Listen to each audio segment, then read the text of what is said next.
ॐ नमो भगवते वासुदेवाय। ॐ नमो भगवते वासुदेवाय। ॐ नमो भगवते वासुदेवाय। जीव का अस्तित्व इस बात पर निर्भर है कि वह अपने कार्यों को भगवान श्री कृष्ण के साथ अपने सनातन संबंध में समन्वित करे। भगवान श्री कृष्ण समस्त जीवों के केंद्र बिंदु हैं और वे अन्य समस्त जीवों अथवा शाश्वत रूप में सर्वाकर्षक तथा सनातन व्यक्तित्व हैं। प्रत्येक जीव का दिव्य जगत में एक शाश्वत रूप होता है और भगवान श्री कृष्ण उन सब के लिए सनातन आकर्षण है। भगवान श्री कृष्ण परम पूर्ण हैं और अन्य सभी उनके अंश प्रत्यंश हैं। इनमें सेवक तथा सेव्य का संबंध है। यह दिव्य है और हमारे भौतिक अनुभव से सर्वथा भिन्न है। यह सेवक सेव्य भाव घनिष्ठता का सर्वाधिक अनुकूल रूप है। जैसे जैसे भक्ति में सेवा की प्रगति होगी, मनुष्य को इसका अनुभव होगा।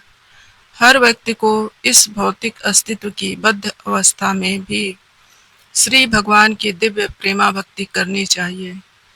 इससे मनुष्य को क्रमशः वास्तविक जीवन का संकेत प्राप्त हो सकेगा और पूर्ण तुष्टि का आनंद मिलेगा। भगवान श्री कृष्ण की भक्ति करने से मनुष्य तुरंत ही अहेतुकी ज्ञान तथा संसार से वैराग्य प्राप्त कर लेता है। भगवान श्री कृष्ण की भक्ति में सेवा को जो मनुष्य भौतिक भावात्मक व्यापार की तरह मानते हैं, वे यह तर्क कर सकते हैं कि शास्त्रों में तो यज्ञ, दान, तपस्या, ज्ञान, योग तथा इसी प्रकार की दिव्य साक्षात्कार की विधियों की स्तुति की गई है। उनके मतानुसार भक्ति अर्थात श्री भगवान की भक्ति में सेवा तो उन मनुष्यों के लिए है जो उच्च कोटि के कर्म नहीं कर पाते। सामान्यतः यह कहा जाता है कि भक्ति उपासना पद्धति तो शूद्रों, वैश्यों तथा अल्प बुद्धि स्त्री वर्ग के लिए है, किंतु यह वास्तविक तथ्य नहीं है।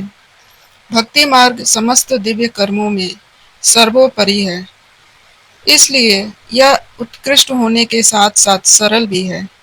यह उन शुद्ध भक्तों के लिए उत्कृष्ट है जो परमेश्वर से संपर्क स्थापित करना चाहते हैं, और यह उन नव जिज्ञासुओं के लिए भी सुगम है जो भक्ति रूपी घर की दहलीज पर हैं। पूर्ण पुरुषोत्तम भगवान श्री कृष्ण का सानिध्य प्राप्त करना एक महान विज्ञान है और यह सब जीवों के लिए खुला हुआ है, जिसमें शूद्र, वैश्य, स्त्रियां तथा शूद्र से भी निम्न कुल में उत्पन्न मनुष्य सम्मिलित हैं। तो फिर गुण संपन्न ब्राह्मणों तथा महान स्वरूप सिद्ध राजाओं जैसे उच्च कोटि के मनुष्यों के विषय में कहना ही क्या। यज्ञ, दान, तप इत्यादि नाम से प्रचलित अन्य उच्च कोटि के कार्य शुद्ध तथा वैज्ञानिक भक्ति पद्धति का स्वाभाविक अनुगमन करने वाले कारक हैं। दिव्य अनुभूति के मार्ग में ज्ञान तथा वैराग्य के सिद्धांत दो महत्वपूर्ण कारक हैं। संपूर्ण आध्यात्मिक विधि भौतिक तथा आध्यात्मिक सभी वस्तुओं का पूर्ण ज्ञान प्रदान करती है और पूर्ण ज्ञान का फल यह होता है कि मनुष्य भौतिक राग से विरक्त होकर आध्यात्मिक कार्यों में अनुरक्त हो जाता है। भौतिक राग से विरक्त होने का अर्थ पूर्ण रूप से निष्क्रिय हो जाना नहीं है, जैसा कि अल्प बुद्धि वाले मनुष्य सोचते हैं कि ऐसे कर्म न करना जिसका अच्छा या बुरा प्रभाव पड़े।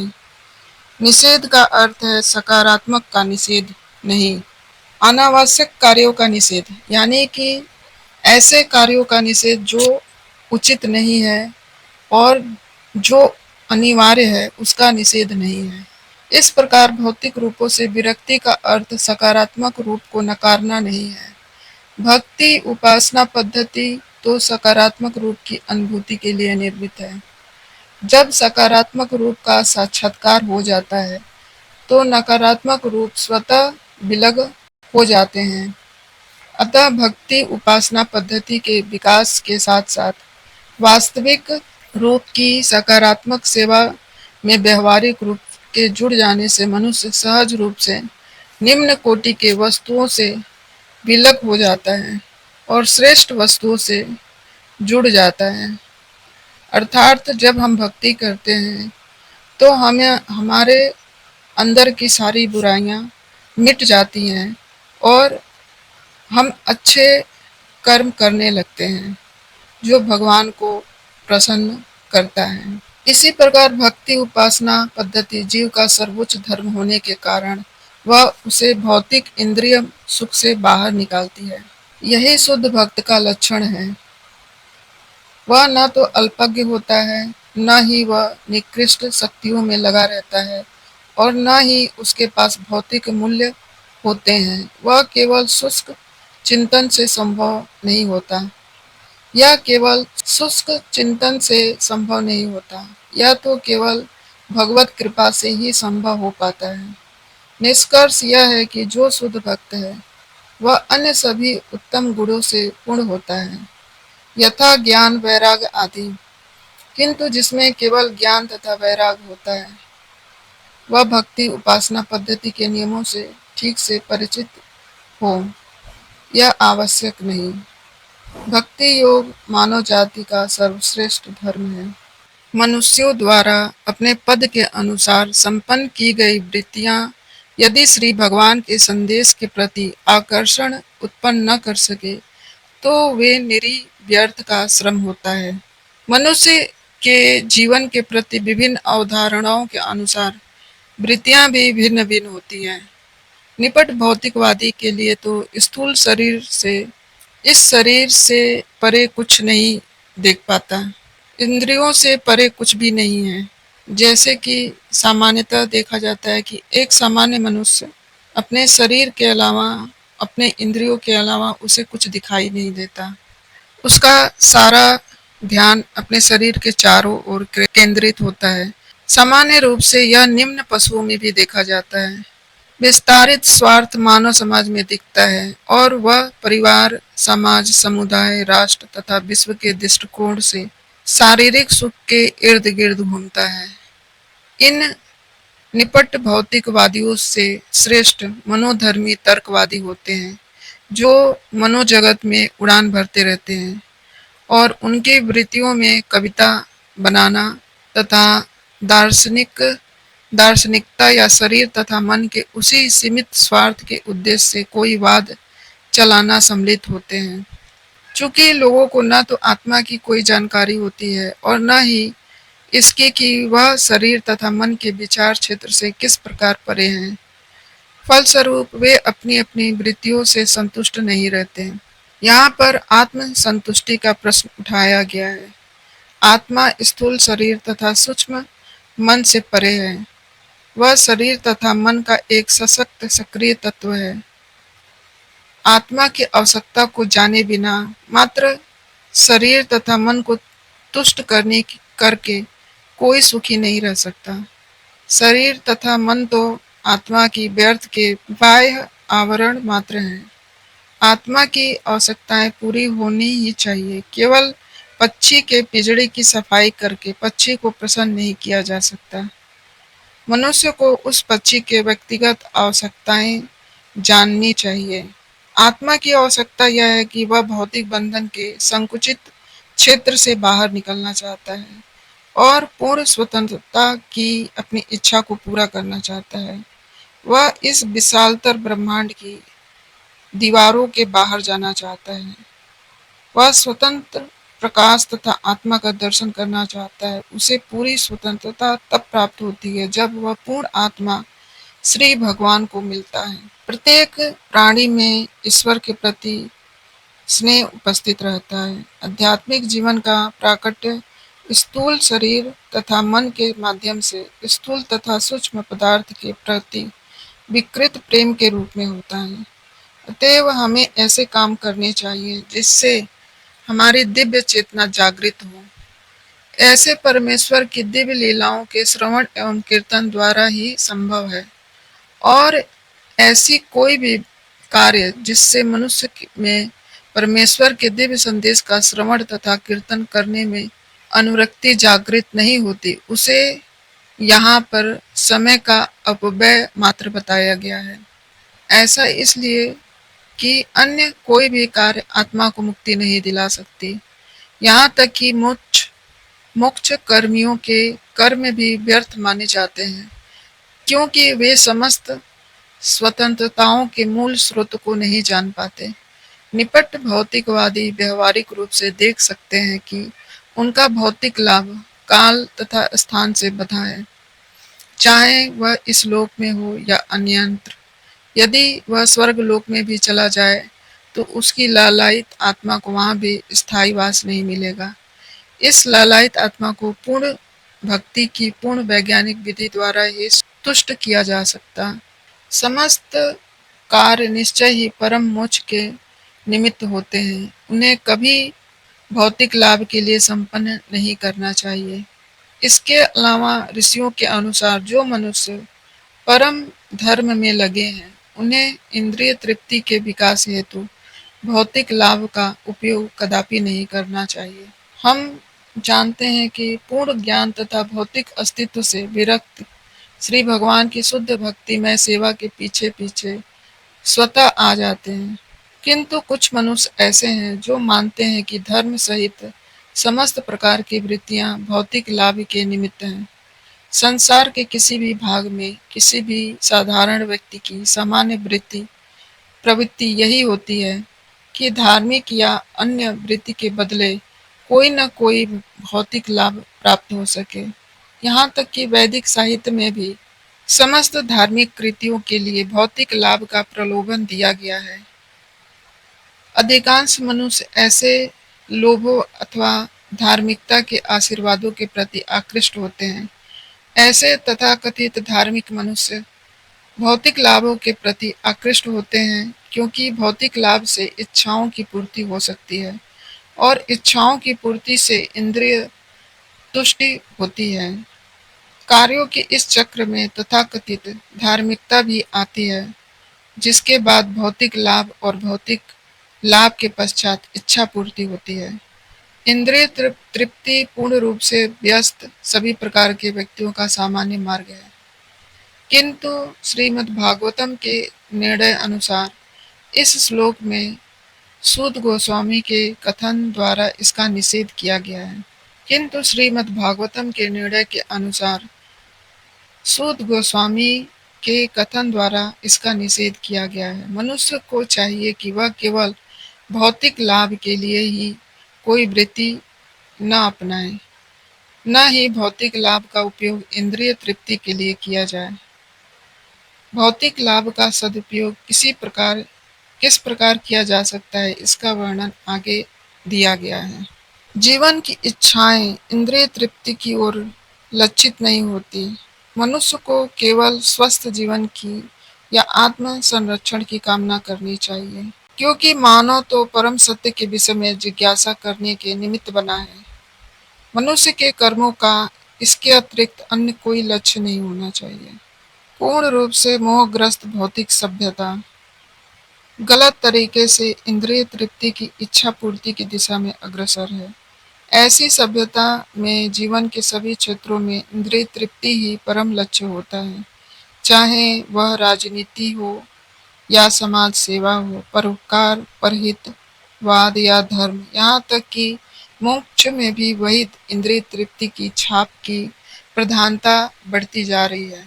राजनीतिक क्षेत्र में लोगों को नेतागण अपनी अपनी इंद्रिय तृप्ति के लिए परस्पर झगड़ते हैं। मतदाता भी नेताओं को तभी मानते हैं जब वे उनकी इंद्रिय तृप्ति कराने का वचन देते हैं।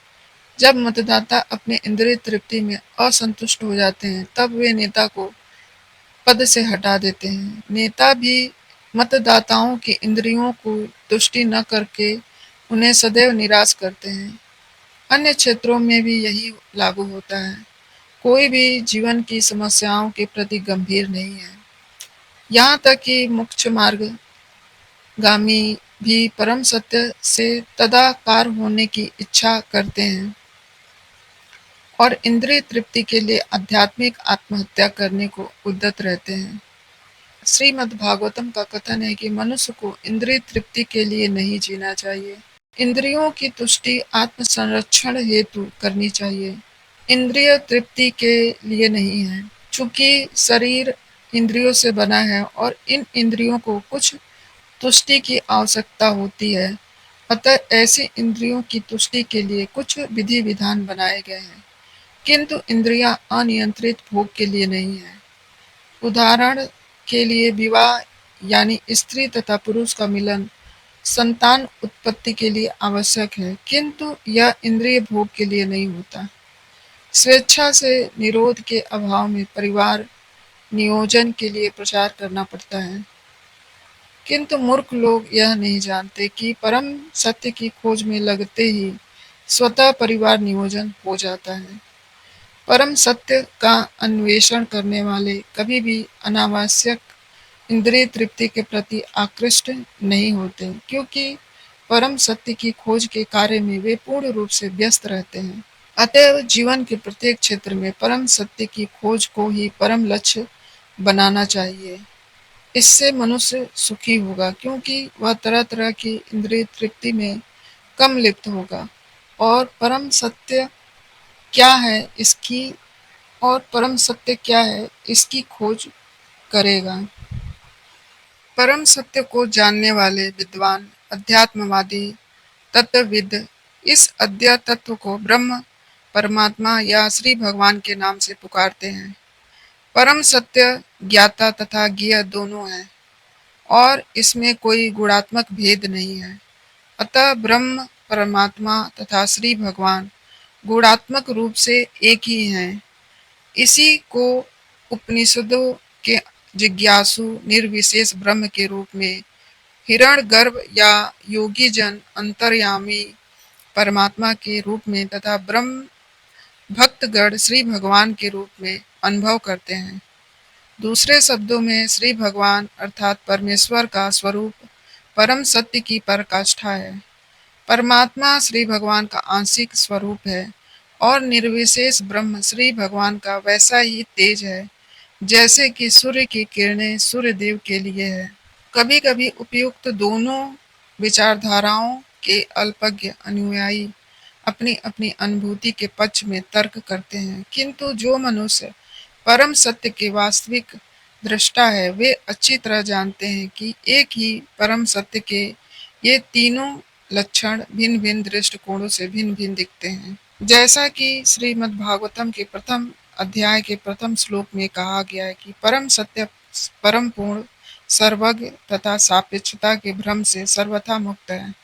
इस सापेक्ष जगत में ज्ञाता ज्ञेय से भिन्न होता है, किंतु परम सत्य में ज्ञाता और ज्ञेय एक ही होते हैं। सापेक्ष जगत में ज्ञाता जीवंत आत्मा या पराशक्ति है, जबकि ज्ञेय निष्क्रिय पदार्थ अथवा अपराशक्ति के रूप में होता है।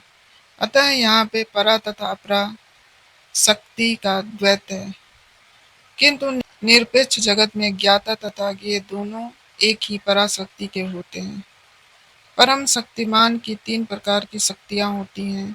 शक्ति तथा शक्तिमान में कोई अंतर नहीं होता, लेकिन शक्तियों की गुणवत्ता में अंतर होता है। परम जगत तथा जीवात्मा एक ही पराशक्ति से बने हैं, लेकिन यह भौतिक जगत अपराशक्ति है। जीव अपराशक्ति के संपर्क में रहने से मोहग्रस्त हो जाता है और वह यह सोचता है कि वह अपराशक्ति से संबंधित है। अतः भौतिक जगत में सापेक्षता का भाव है, किंतु परम पूर्ण में ज्ञाता तथा ज्ञेय में अंतर नहीं होता। प्रत्येक वस्तु पूर्ण होती है। ज्ञान तथा वैराग से सम्मानित गंभीर जिज्ञासु या मुनि वेदांत श्रुति के श्रवण से ग्रहण की हुई भक्ति द्वारा परम सत्य की अनुभूति करता है। भगवान श्री वासुदेव जो परम सत्य की पूर्ण अभिव्यक्ति के समान है, उनकी भक्ति में सेवा की प्रक्रिया से परम सत्य की पूर्ण अनुभूति होती है। ब्रह्म उनका दिव्य शारीरिक तेज है और परमात्मा उनका आंशिक स्वरूप है।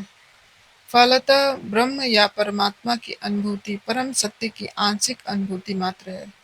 मनुष्य चार प्रकार के होते हैं: कर्मी, ज्ञानी, योगी तथा भक्त। कर्मी भौतिकवादी होते हैं, किंतु शेष 3 अध्यात्मवादी होते हैं। भक्त प्रथम श्रेणी के अध्यात्मवादी होते हैं, किंतु जिन्होंने परम पुरुष का साक्षात्कार कर लिया है। द्वितीय श्रेणी में वे अध्यात्मवादी आते हैं जिन्होंने परम पुरुष के पूर्ण अंश का आंशिक साक्षात्कार किया है। जिन्होंने परम पुरुष के पूर्ण अंश का आंशिक साक्षात्कार किया है। और तृतीय श्रेणी में वे आते हैं जिन्हें परम पुरुष की दिव्य झांकी का आभास मात्र होता है।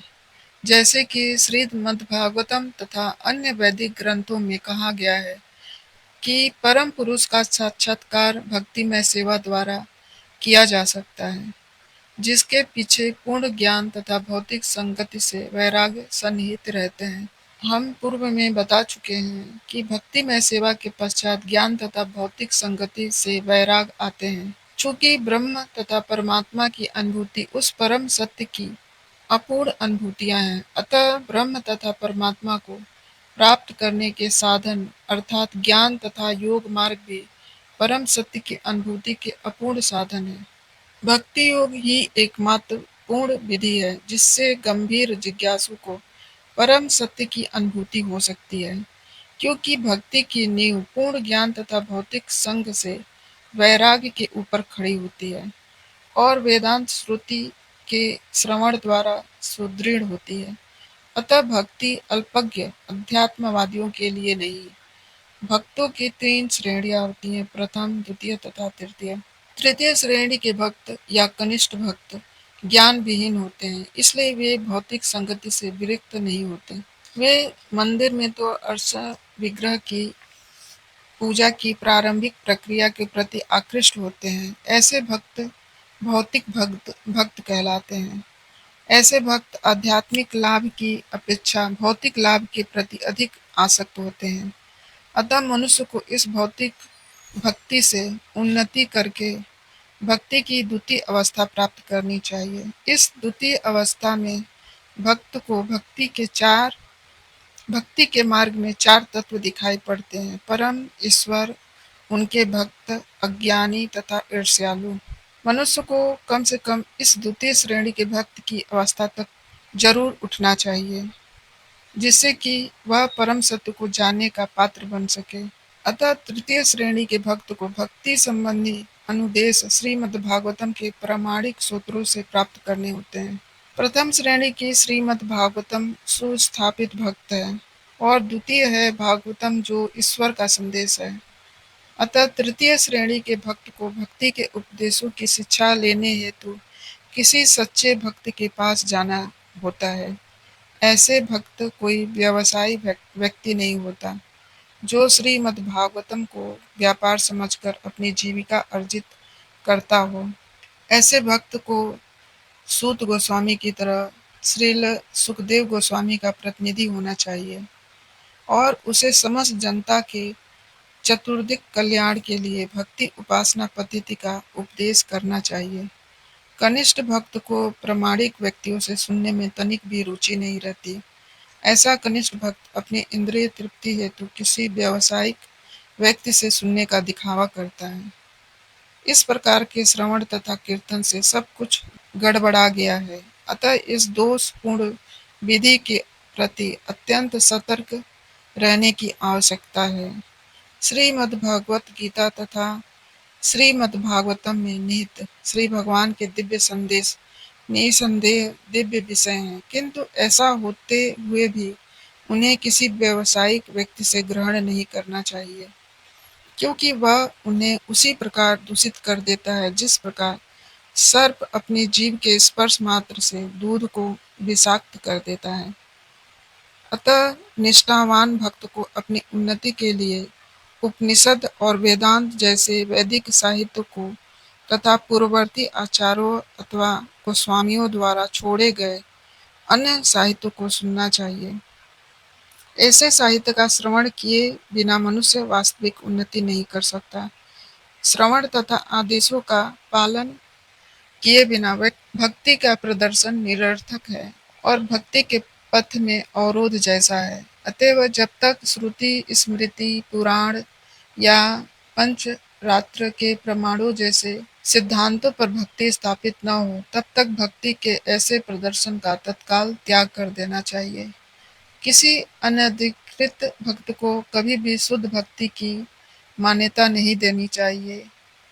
वैदिक साहित्य में ऐसे संदेशों को आत्मसात करके अपने अंतःकरण में अंतर्यामी परमात्मा को निरंतर देखा जा सकता है। यही समाधि कहलाती है।